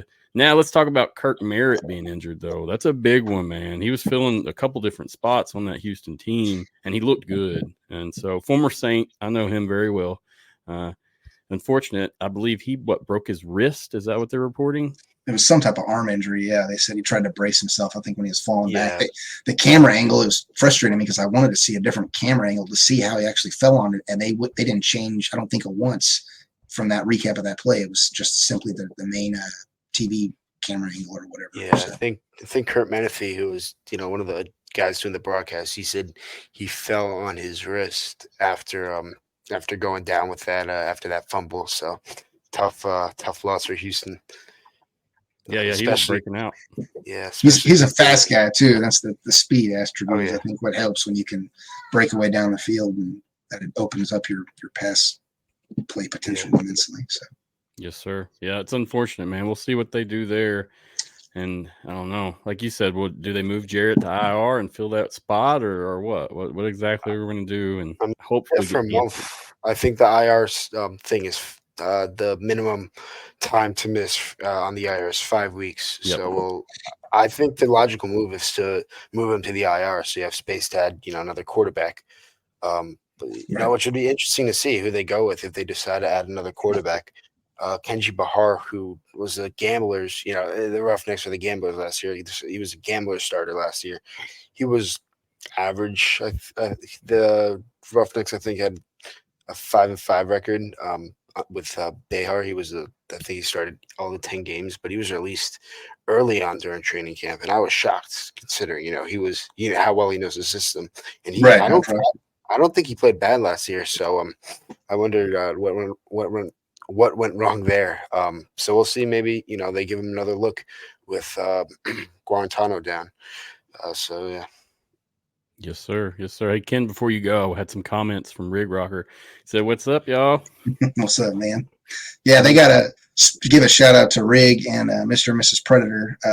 I'm a little jealous, but give them an attaboy because they took the trek all the way up to DC. I think we're the only traveling Roughnecks fans, at least documented from a media standpoint. They took one on the chin. Flickr, I think, I forget the media source that does camera reporting there. I think it's the same group that had a traveling photographer that came down for the game at Rice week 1, but they made some shots there. And then the notable point was, I think both Rig and Mr. and Mrs. Predator, all three of them, I believe, they can correct me if I'm wrong here, got to help in holding out the flag pregame for the anthem prior to kickoff, which, I mean, I couldn't ask for a more patriotic contribution to any sporting event. I think that's pretty cool. So Agreed. I like how they do it so far in the UFLs too. I mean, I've been in 2 games. They have the flag ceremony, they sing, and then they shoot fireworks. And I love that. Right. Yeah, I was with so much bravado that was getting projected in our game at Rice. I was honestly expecting some F-14s or 16s from Arlington Field to fly over, but it didn't happen. So probably not in the budget, most likely. So Rig Rocker, he said, Predator Couple and I have made it up to Connecticut on our way up to Detroit. So they're heading to their next location, man. That's super fans right there. Much respect, guys and gals. That sounds like a bit of a detour, Rig. You must be taking the scenic route there. You do have all week, so there's not a rush, clearly. But. That's awesome. And then he responded to you. He said, "Yep, all 3 of us." Nice. Yeah, that's what I thought. So very cool. Yeah, and I've got my travel games planned. I'm not discounting my super fandom by any means. It's just, for me, it's 2 more based on convenience, being a dad and having present other responsibilities that I kind of manage with the sports stuff. But I'll definitely be at our Memphis game week 10, and then I believe we play Birmingham week 8 right before we come home for our final home game against Michigan for week 9. So all 3 of those will be in attendance in succession, which is good. I will probably try to attend to Memphis, and we'll see what goes from there. I don't know. I don't want to push myself too far doing all this. Last week wore me out. This week wasn't as bad, but I understand, man. Like I tell everybody, real life comes first, and you can't do this stuff unless you do the real life stuff correctly. So I get it. And, hey, Tiger Woods would disagree, but yeah, I concur with your deduction there. There's a level of priorities that need to be maintained. So. he was raised that way, sir. He's a little different than me. Touche, yeah, that's right. Mentality. That is fair. But yeah, man, Kenneth, I appreciate you, dude, and look forward to your next breakdowns, man. Thank you so much. Is there anything you want to say before you get off air? I mean, biggest thing I would say, silver lining wise, I'll be down for the Arlington game, our next home game after Michigan. Hypothetically speaking, if the little things can improve, even if we don't get Mark Thompson back, I would say I have confidence, and this is a little jab at the Arlington Dallas folks, but clearly we have the better kicker. So if it has to come down to it, I'm confident we can pull out the W. I like Taylor, man. That's my guy. That's my guy now. I appreciate you, Kenneth, KJ. Thank you, man. Appreciate it again. Thank you. Yeah. So, any comments you got about this, or we move on, Aidan? I think next week, Roughnecks Panthers. That's going to be quite a defensive battle there. I think those are 2 teams that are, I guess, dominated by their defenses, and I think there are some playmakers. Frank Gindo with the Panthers, Beelan Speaks, just a bunch of guys, and then Roughnecks got Chris Odom, they got Ruma Foster, Corn Elder. So I think that's going to be. Yeah, that's going to be a defensive battle right there. If you're into watching those next week, Panthers, Roughnecks. Yeah, I think that's going to be a pretty good game in general. And both of those offenses, we'll see what happens, but they both need to step up. It's clear as day that Reed did better, in my opinion. Oh, yeah. Wholeheartedly. I was surprised he was never the starter from the beginning. I guess Coach Johnson saw something in Jarrett Guarantano, but recently he was coming off a stint in the NFL with the Bengals, I believe, and he was I think he was on their practice squad, and he was with them I think up and through October. So I was surprised considering how recently, with his NFL experience, that Guarantano won the job. But I guess now Sinet's going to be the QB1 for at least the next month. So we'll see how the Roughnecks offense improves with that. Yes, sir. Yeah, I can't really say much bad about him except for that game-finishing drive. That was just piss-poor effort, and hopefully we see more and better things in this future game. Oh, yeah. So that wraps it up on our game breakdowns, man. We spent an hour and a half, so we went a little longer than what I wanted, but it was good and productive. We had some good conversation. Before we move on to just discussing quickly the games next week, is there anything you want to mention about this week 2 breakdown? No, I mean, they did a great job. Everyone you I had think on, so as well. breaking down everything. They all had their opinions on their respective teams and matchups that they were, I guess, covering, and they did a great job, covering all of it, really. Yeah, So, yeah. Great job. Great guys. Appreciate you guys coming yeah. on, spending your time with us. It's a good time. And you as well, Aidan. I mean, coming on a weeknight, spending a couple hours doing this, I mean, that's free time. So thank you. And I appreciate the guys in AFN. It's been great. And they keep doing their thing and stepping it up. And we just keep getting better and better as it goes. Yeah, they did a very in-depth analysis. I enjoyed it. Yes, sir. Me as well. Let's just get into week 3 games. Now, we're not going to talk about this detail, and you can feel free to throw in any kind of conversation you want, but I just wanted to review who, where, and when. So Saturday, April 13th, we have the DC Defenders at Arlington Renegades. That game is at 12 p.m. Central, 1 p.m. Eastern, and it's on ESPN. So we get away from that 11 o'clock time. We move it up to noon. Personally, I feel like this is going to be better on attendance as well as TV viewing. Be a good game to start the week off as well between these two.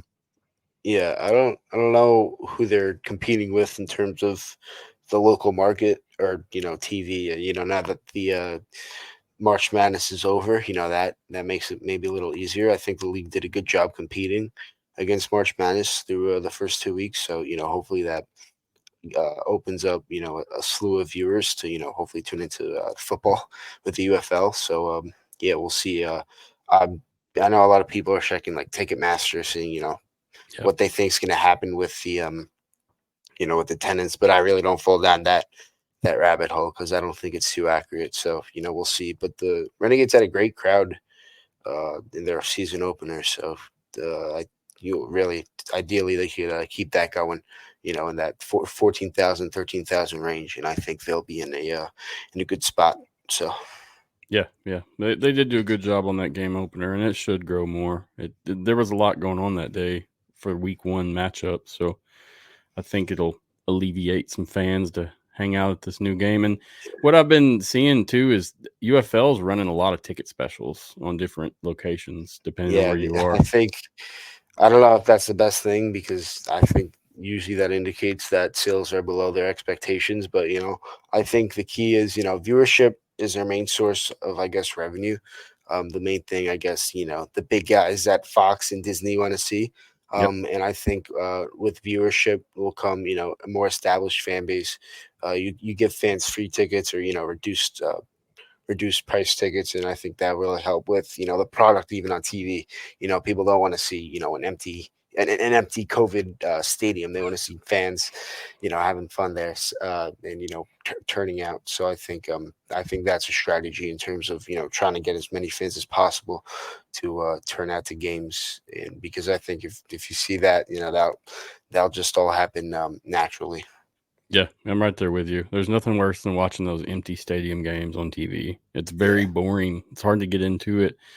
I haven't attended one in person, so I can't speak on that. But, even Memphis with its smaller numbers, there was a lot of energy and noise there. And shout out to Horns Forward Podcast as well. I forgot to shout them out. They were just about the only party there representing San Antonio. And I didn't even know where they were until I could hear them hollering from the field. I could hear the noise they're making. I just followed it to them, found them. They were sitting on right there, close as they could get to the field. And shout out Horns Forward. There's some ride or die fans as well. So good stuff, guys, repping your team. Yeah, respect. Seriously. Yeah, they told me they were going to go have some barbecue after. But from my opinion, Memphis barbecue is not as good as Texas barbecue. I'm sorry. It just doesn't hold up, dude. No, it doesn't do it. But yeah, let's get back on to the next game. The Saturday, April 13th, the second game on that Saturday slot, Memphis Showboats at Birmingham Stallions. That game's at 6 p.m. Central, 7 p.m. Eastern, and it's on Fox. So that's a bigger station. We should have more viewers there, hopefully. Oh yeah, that primetime slot, I think. Yep. I think 1 million should be the goal, ideally. Yeah, so we'll see what happens with that. I think two good teams too. The Showboats, a little inconsistent. They've started off strong in both their games, and then second half on Saturday just kind of unraveled there. So we'll see what they bring against the Stallions, but I think it'll be a tough test, to be frank. Yeah. I mean, the thing with the Memphis is they just got to hold up. They've got to go a whole game of play. They can't stop, and their defense is stout that way as well. So definitely going to see some more battle of defense here because Birmingham's right there with them in terms of just defensive powerhouse. I mean, they're there and they're not going anywhere. I'm going to hit up the comments real quick. Chris over here going crazy. Chris said Birmingham 3-0 easy. My personal prediction is that it will happen. I think they've just been more consistent. I think defensively I think they're a little better. Offensively, maybe a little more even. But I think Birmingham will come away with this one in their home opener. We'll see how the fans turn out too. I see people on Twitter saying that Birmingham's offering $10 tickets. That can't be a good thing. So we'll see what happens with that. Yeah, there's a lot of uproar on the socials trying to get more people out. I've seen that as well. Yeah. Man, I got to quit saying all the time. I'm trying my best, guys. I got to do that too. I noticed I catch myself saying those filler words. But so it's all good.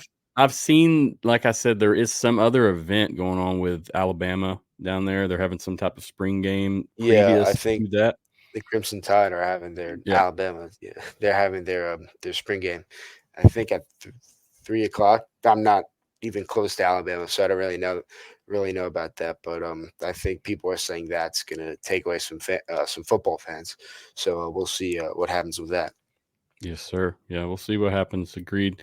Hopefully they get them out. And my thing on it, man, is give those tickets away for free if you even have to, because you can still make money off merchandise, off of the returning people that are coming back to watch again the following week, and just get people in those seats. So I know you said it doesn't look good, and I agree with that to a stance, but I think they're really just pursuing the TV viewership, and I think that's the main USFL type setup that we had. Yeah. I mean, even the Battlehawks, it's just so much more. Yeah, the Defenders too, because they pull good crowds. They fill most of their stadium, considering it's 20,000 person capacity.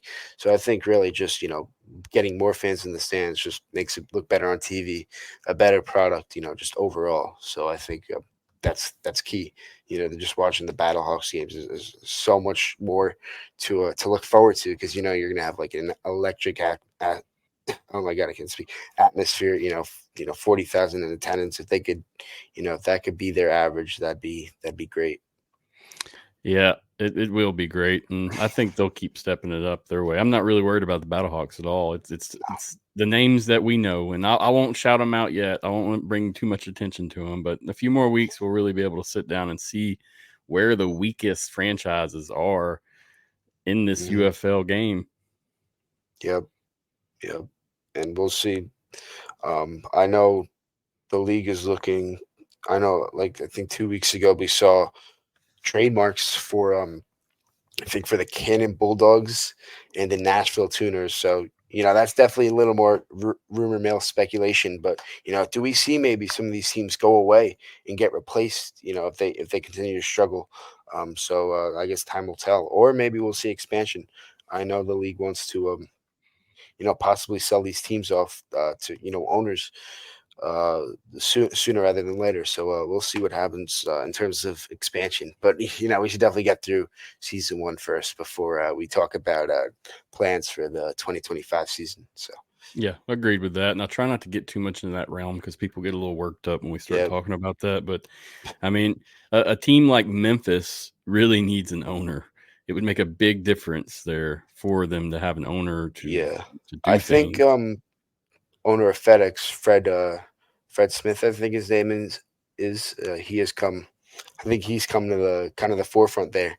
With I think he was one of the guys who pushed for the Showboats to come in the USFL, and I think he's kind of emerged as possibly a future owner of the Showboats. So that'll be interesting to see how that turns out there. Yeah, I know in the Express days, he was a very big part of that as well.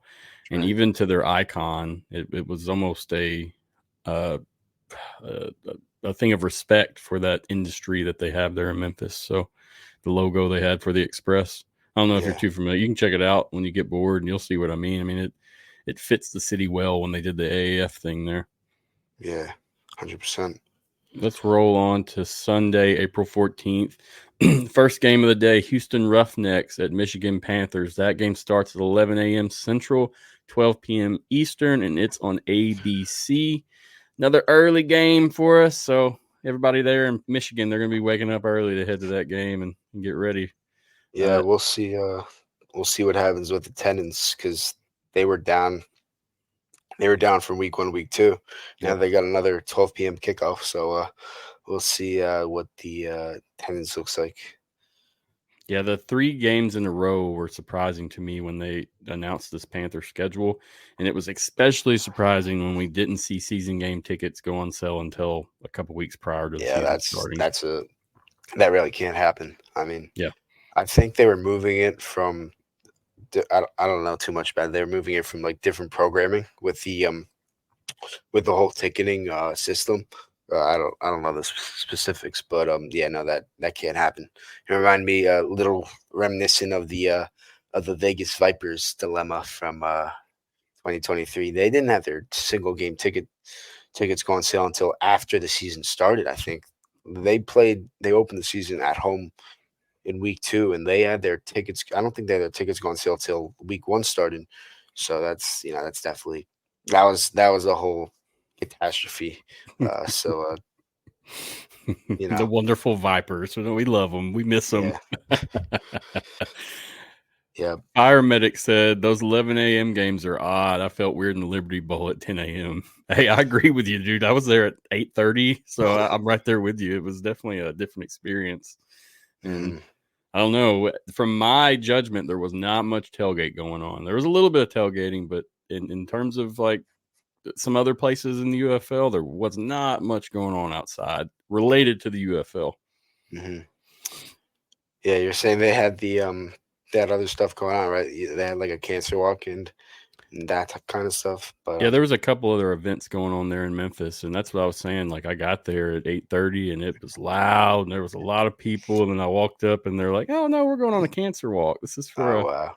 Yeah, so I think the person that I talked to, he said there was 9,000 people there just for that walk. Wow, that's more than how many people turned out to the Showboats game. So it's.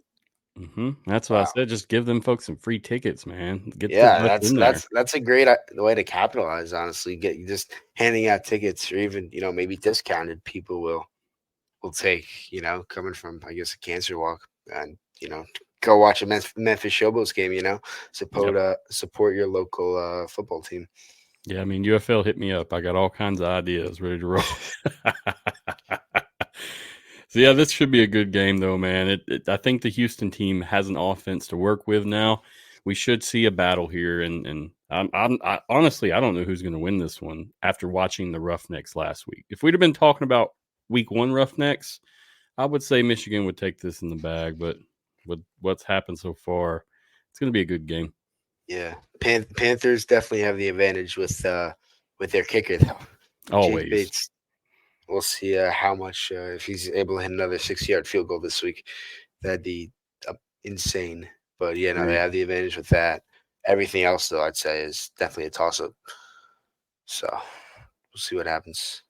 So Fire Medic commented again. He said they're advertising $10 tickets here now, and he's talking about Memphis. Mhm. Hopefully that will pull some interest. Yeah, I mean, that's what it's going to take. Just might as well bite the bird and do it, man. If you're already going to have the people there working, the place set up, I mean, just get some more bodies in there. It can't cost you anything extra at that point. You might lose a few dollars, but like I said, merchandise, the concessions, and just having a return customer is going to go a long way in this market. Exactly.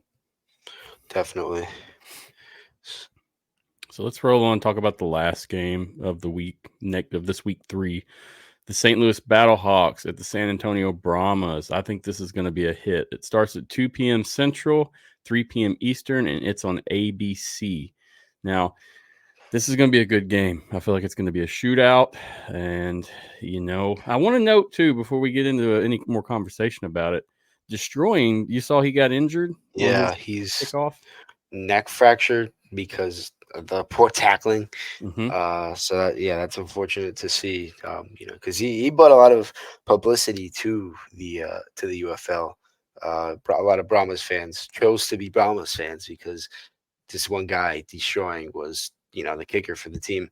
So that's definitely unfortunate to see with any player. Agreed. Wishing Destroying the best. I don't know if he's going to be back with what he has with the neck injury. I doubt it. So on the other end, it'll be interesting to see who the Brahmas bring in as a kicker. They cut Matt Amendola, right? He lost the battle to Destroying, but he definitely has some NFL experience. So we'll see if they give him another shot there.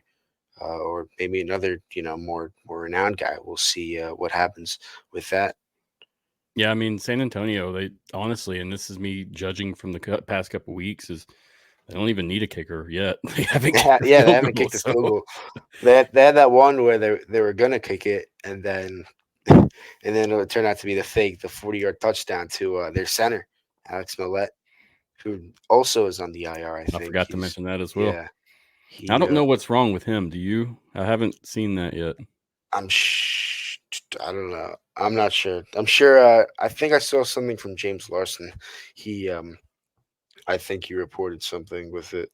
I always wait for the official injury reports or the conversations with the coaches to pop up. I mean, once you hear a coach say it in a meeting, otherwise it's kind of, I don't know, day to day with most of these things. It looks like, according to James Larson, I mean, he's reliable enough. Oh, no doubt.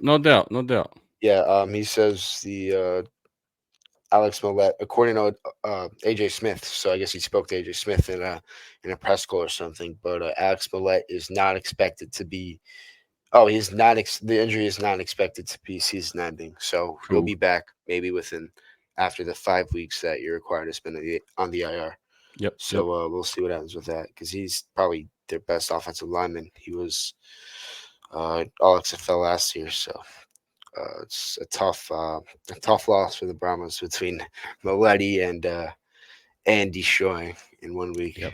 Yeah, Molette. I mean that's your secondary receiver right there. Yeah, I was watching that on live TV. That touchdown was insane. No doubt, man. And it just Mike G, he said Yenny, so he's talking about who to replace. Oh, that's right. Destroying. Yeah, and I'll tell you, I've talked to Enrique, and he's just waiting on some passport stuff to clear. That's the only thing holding him up right now. Yeah, I mean, that sucks for him. It's really an unfortunate situation because he was signed by the Defenders, and he was supposed to report to camp, but he never did. So I really do hope once he sorts all his personal issues out, he gets a shot because I've seen him.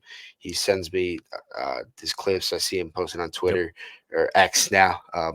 He looks like a great kicker. So I really hope he gets a shot. So maybe with Destroying going down, we see maybe Enrique Yenny, maybe get a shot. So yes, we'll see what happens with that. He's ready and he's wanting to come. But I mean, when it comes to like the passport stuff, there's nothing dude can do any different on his hand. Just wait it out. Control. Yep. XFLMikeG said they punted 3 times when they were in De La Haye's range due to his injury. And that makes sense. That's right. It did destroying. Is he the kickoff guy? Did he do kickoffs after he got injured for the Brahmas? Or? Good question. I don't know. I didn't pay attention to that. They were still hyping up his hit. They were still talking about, the kicker can do it all. And I mean, when he went to go hit the guy, he just dropped his neck and hit him all head. Yeah, and he got up right after. He didn't even go down. Yeah, I saw him go like this with his neck after the play. I was like, I guess he's fine. But I guess at like 1 day later, this whole thing came out that he fractured his neck with the neck drop tackle. So yeah, I don't know, because there was nothing during the game that said he's questionable or he's injured. So that was definitely interesting. I was surprised when I saw I think it was his Instagram post that he's out for a significant amount of time. When it comes to backs and necks, man, it's tough because some of that stuff is on set and you can be fine, and then you go home and you chill and everything tightens up and you can't move, and it's tough with that stuff. But judging from that hit, man, I mean, I was watching on the road on the way home, and it looked like it hurt. I mean, if anybody who is an NFL caliber player is running a ball and you drop your neck to tackle them, you're lucky you don't die in the process, honestly, because these are full-grown men. These aren't little boys. These are guys that are elite. They're running very fast, and they weigh a lot. And I wonder when the last time Destroying made a tackle before that. So, maybe he's probably not as used to the impact as, maybe a defensive player. Exactly. So, that's unfortunate for him. Hopefully, he gets healthy soon, because, he's still on that mission to go to an NFL team. Maybe we'll see him sign, once he does get healthy, for a tryout or something like that. But yeah, I'm certainly rooting for him. Yeah, I mean, I'm glad that he's still there. He's going to stick it out, and he'll still be a face for them in San Antonio. I mean, he just won't be playing. Yep. I mean, he hadn't kicked anything before he went down, and people were still tuning in to watch him. So we'll see how that affects the Brahmas, I guess, fandom. Yes, sir. Well, Aidan, that about wraps it up for us, man. We've done the 2-hour show, and once you hit like the hour and 20, it starts getting hard to have a sentence come out correctly. So I appreciate your time, dude, and you coming on tonight. It's been a good time. Yeah, I know you said you didn't want to get to the 2-hour mark, so sorry about that. Hey, it's all good, dude. We're going to get out of here before. Had a good time. I appreciate you, man. And guys, if you don't know him well, check out UFL Board. He does some work there. Check him out on Twitter as well. I'll have it at the bottom, and I'll have your link in the notes as well for people to find. Is there anything you want to say or shout out before you hop off? No, I think we covered a lot today in these 2 hours. So thanks for having me again. It had been, I think, like 7 months since the last time. So it was great to be back, and hopefully we could do more of these. As we still got eight weeks left. So I'd love to come back on another week. Do exactly what we did today, breaking down, talking some UFL football, baby. Yes, sir. If you ever want to come on, man, reach out. I mean, I try to have a guest a week, and I'm usually booked 2 weeks out. But if you ever want to do something, man, let me know. We can do it. We can make it happen. All right, sounds good. Now, before you roll out, so Mike G, I seen your question about destroying, so we're going to skip that one just because we discussed that. Mark Nelson said, I knew Mike Mitchell when he started out reporting in the XFL in 2001, and Aidan Burke is starting in a similar way. A young Mike Mitchell. All the best, Aidan. Thank you, Mark. I try my best. Mark's a good guy, man. If he sees it in you, then you got it. Just keep doing your thing. Yeah. I try my best. Mike gives a lot of good information. He's the attendance guy. I've watched him on your show. During the merger, he gave a lot of good information, and just in general, he always has a lot of valuable insight with these leagues. So he's definitely a great figure in this spring football realm here. Totally agree. Totally agree. Yeah, much respect to you, Mike. We appreciate you. And I mean, most of the info that I share is from Mike. So thank you, Mike. Keep doing your thing, man.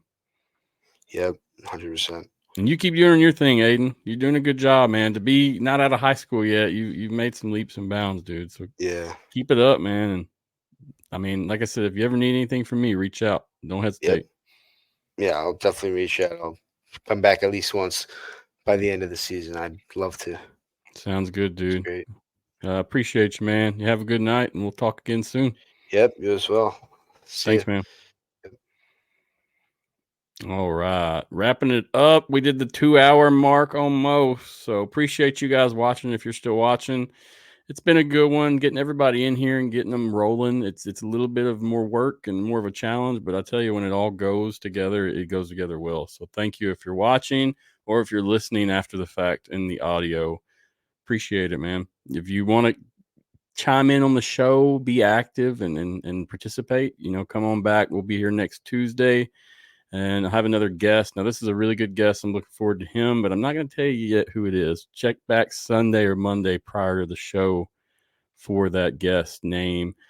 Tuesday, April 16th, 7:30 p.m. Central, 8:30 p.m. Eastern. Check us out again. We're going to do the same thing. We'll break down the week's games, have a little conversation in between, and just see what happens. Thank you again for watching or listening if you have. I appreciate it greatly. I had a comment here from William. William, he said, "Hey, Matthew, are you coming to Birmingham Saturday night? Giddy up." I'm not going to be able to make it this Saturday, William. I've just been so booked traveling. But the next game I attend is going to be in Birmingham. Looking at that week 4, week 5 game. Try to make that happen. I believe it's like April 20th or something. I have to look at the calendar for sure. But, yeah, I'll try to make it down there then. And I'll definitely let you know. You'll know from the show that I'm coming as well whenever I make it official. So, thank you. Look forward to it. I think I've covered everything. Got some more comments. Let's check in. XFLMikeG said, "Thanks for coming on, Aidan. I follow UFL Center on Twitter. Agreed. Great follow. Good guy. And to think he's so young, man. He's very mature for his age. And we've talked before, and this was before the merger, and we had a great conversation. You can check it out. That was on the XFL Insider Podcast. That was before we switched everything over. Fire Medic, great show. I'll tune in again soon. Thanks. I appreciate you tuning in, Fire Medic. Check us out.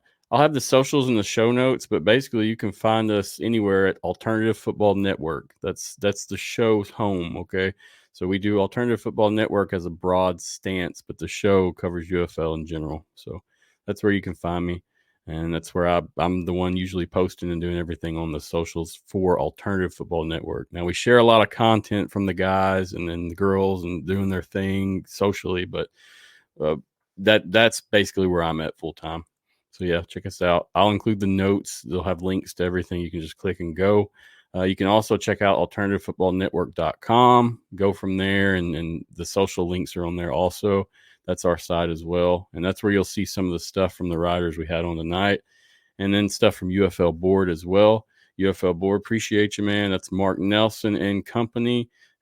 Great guys. I've been dealing with them since I started doing this, and I can't say anything bad about it. I mean, Mark's really been a helpful stance in my corner and shown me, kind of how to get some skills under my belt. He gave me the opportunity, and I called him up initially. He treated me with respect and gave me the chance to show him that we could do something, and it went well. So appreciate you, Mark, and UFL Board. Also, thanks to the UFL. Appreciate you letting me cover the league. Appreciate you letting us use your videos and your clips and logos and talking about everything. It's a great honor and pleasure, and we greatly, greatly appreciate it. I think I about covered it all. Like I said, check again next week, Tuesday. We'll have someone special on. I don't want to tell you yet. Sorry. We may have a breakdown segment now that I'm home for this week 3 games. I was traveling the past couple of weeks, so I didn't have much time to do stuff myself. It was really just back to back to back. Now we got a little more free time. We'll see what happens with everything. I think that's it, though, guys. Always a pleasure and honor. Thank you again for watching. If you are, like, follow, share, comment, send me a message, whatever, interact. And I don't know. Thank you also for supporting the league. If you haven't made it to a game yet and you're still kind of just wondering, what that entails, go check it out. Go check it out, please. I mean, I promise your opinion will be changed when you get there.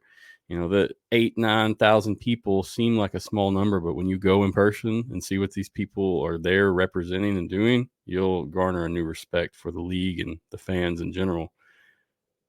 Show starts 7:30, Fire Medic. He said, what time does the show start? Tuesday. It starts at 7:30 p.m. Central.